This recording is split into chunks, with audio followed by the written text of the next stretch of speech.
Michael Turner had always been fascinated by forgotten places. Growing up in Ohio, he spent weekends exploring abandoned factories and overgrown train stations, imagining the lives of those who once filled them. Yet nothing compared to the place he had read about in countless articles and documentaries, Chernobyl. To him, it wasn't only the site of the world's worst nuclear disaster, it was a city frozen in time. In the spring of 2019, Michael booked a flight to Kiev. His friends thought he was crazy. "Why would you go there?" they asked. But to Michael, this was more than dark tourism, it was a journey into history. After arriving in Ukraine, he joined a small tour group heading north to the exclusion zone. As their bus crossed military checkpoints, the atmosphere grew heavier. Radiation signs appeared by the roadside, their yellow triangles glowing faintly in the sun.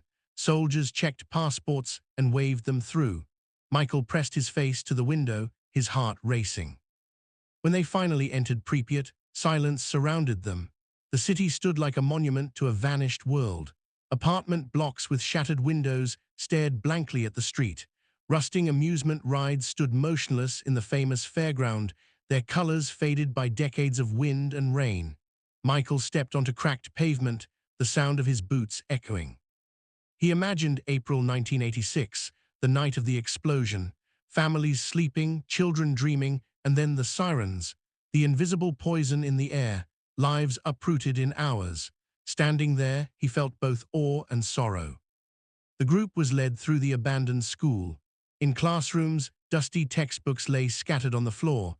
A child's gas mask, small and fragile, rested beside a broken desk. Michael picked it up gently, feeling the weight of history in his hands.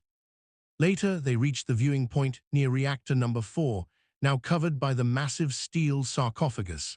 The guide explained how engineers and firefighters had sacrificed their lives to contain the disaster.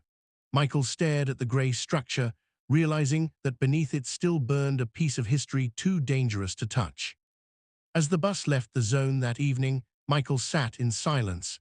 He hadn't just visited Chernobyl, he had walked through a story of human tragedy and resilience. The place was not only abandoned, it was alive with memory.